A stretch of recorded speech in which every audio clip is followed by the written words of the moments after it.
Hello दोस्तों, स्वागत है आप लोग का मेरे चैनल पे। और आज हम बात करने वाले हैं कि सर डिन केवाईसी क्या होता है और क्यों हम ऑफिशियल गैजेटे में ही लॉ पब्लिश किया जाता है। अगर आपने देखा होगा तो एमसीए का जो अमेंडमेंट आया है वो दी ऑफिशियल गैजेटे ऑफ इंडिया में, जो कि भारतीय राजपत्र जिसे कहा जाता है, वहाँ पर ही क्यों पब्लिश किया जाता है उस लॉ को। तो जैसा कि आप देख सकते हैं कि एमसीए ने ये अमेंडमेंट जो है वो पब्लिश की थी 31 दिसंबर को 2025 को। और ये जो अमेंडमेंट आई है ये सर सीजी को पावर है, यानी कि सेंट्रल गवर्नमेंट को, और सेंट्रल गवर्नमेंट यानी कि ministry of corporate affairs under section 469 of the companies act.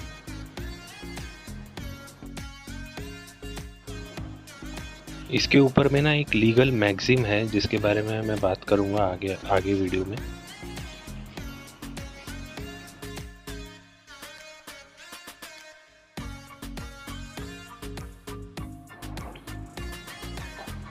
तो अगर आप चाहें तो आप भी ये नोट कर सकते हैं फॉर इजी अंडरस्टैंडिंग।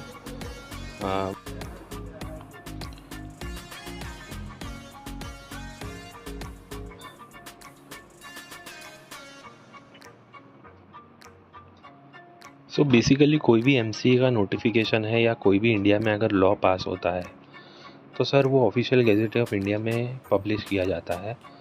और क्यों किया जाता है तो उसका जवाब है सर एक लीगल मैगजीम है। ठीक है, क्या है लीगल मैगजीम?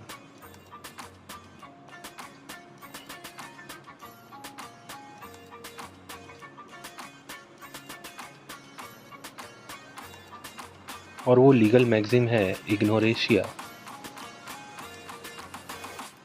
Juris non एक्सक्यूसेट। अब इसका मीनिंग क्या है सर? तो इसका मीनिंग ये है, लिखिएगा, ignorance of law is not an excuse.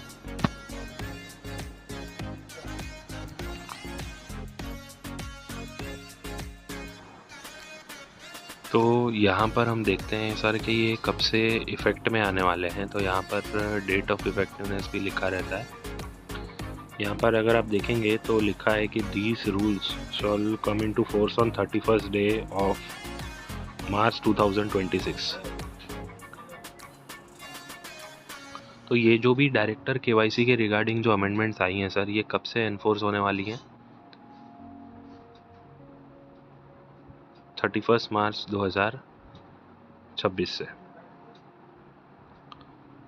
और ऐसे अमेंडमेंट को हम, एक तो होता है सर रिट्रोस्पेक्टिव बेसिस पे और एक होता है प्रोस्पेक्टिव बेसिस पे। तो ये प्रोस्पेक्टिव बेसिस पे अमेंडमेंट निकाला है मिनिस्ट्री ऑफ कॉर्पोरेट अफेयर्स ने।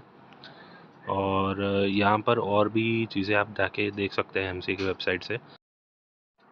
ये जो अमेंडमेंट है ये रूल नंबर 12A में आया है, rule number 12A of companies appointment and qualification of director rules 2014।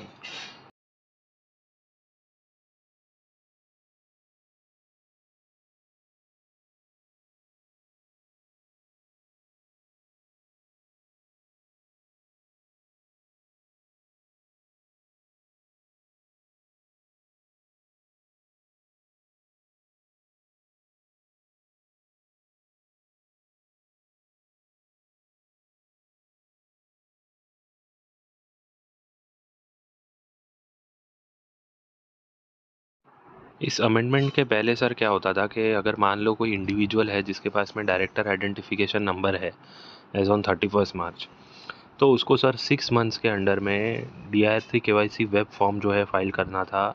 अगर वो ऐसा नहीं करता था तो इन केस जो भी इंडिविजुअल है, चाहे वो ही हो या शी हो, उनका डिन नंबर डीएक्टिवेट हो जाता था and they would be disqualified under section 164 of the companies act. Also for the very first time अगर आप फॉर्म फाइल कर रहे हैं तो आपको फॉर्म जो है DIR3 KYC फॉर्म फाइल करना था। और उसके बाद में सेकेंड टाइम से आपको फॉर्म DIR3 KYC वेब जो है वो आप फाइल करके अपना डिन KYC कर सकते थे। अब यहाँ पर अगर आप ध्यान से देखेंगे तो करंट सिनेरियो क्या है सर, अभी अमेंडमेंट किसकी बात करता है? सो बेसिकली ये कहता है कि अगर एज ऑन 31 मार्च कोई इंडिविजुअल है, उसके पास में डिन है, तो आने वाले 3 इयर्स के बाद में, ठीक है, for the consecutive 3 financial year जब वो एंड होंगे, उसके बाद में ऑन और बिफोर 30 जून आपको फाइल करना है फॉर्म 3 DR3 KYC वेब, ठीक है। तो आपके जो KYC है सर, वो इन शॉर्ट अभी जो एनुअल DR3 KYC की रिक्वायरमेंट थी वो रिमूव कर दी गई है हर साल वाली, ठीक है। और अब हर 3 साल में आपको सिर्फ एक बार ही ये काम करना होगा, ठीक है। आप नोटिफिकेशन जाके MCA की वेबसाइट पे देख सकते हैं। और इसके अलावा भी बहुत 2 नोटिफिकेशंस और भी आई हैं। और जैसा कि मैंने आपको थोड़ी देर पहले कहा था कि MCA जो है ये notification under section 469 of companies act के अंडर में पावर है, और डेलीगेटेड लेजिस्लेशन बोलते हैं इसको, ठीक है। उसके अंडर में ये नोटिफिकेशंस आती हैं सर, और रूल्स बनाने की पावर दी गई है by the central government, parliament we can say, ठीक है। हालांकि अगर आपके पर्टिकुलर्स में चेंज हो रहा है, जैसे कोई डायरेक्टर का अगर आपका मोबाइल नंबर या फिर ईमेल आईडी या फिर रेजिडेंशियल एड्रेस चेंज हो रहा है, तो आपको form DR3 KYC web 30 days में इंटीमेट करना है ROC को। अदर देन दैट अगर कोई चेंजेस है तो आप फॉर्म DR6 फाइल करके आप इंटीमेट कर सकते हैं ROC को। तो बस यही था सर, और आई होप आप लोगों को वीडियो पसंद आया हो तो लाइक कर दें, अपने ही किसी फ्रेंड के साथ में शेयर कर दें। मिलते हैं ऐसी कैसी नई वीडियो में, तब तक के लिए धन्यवाद। जय हिंद, जय भारत।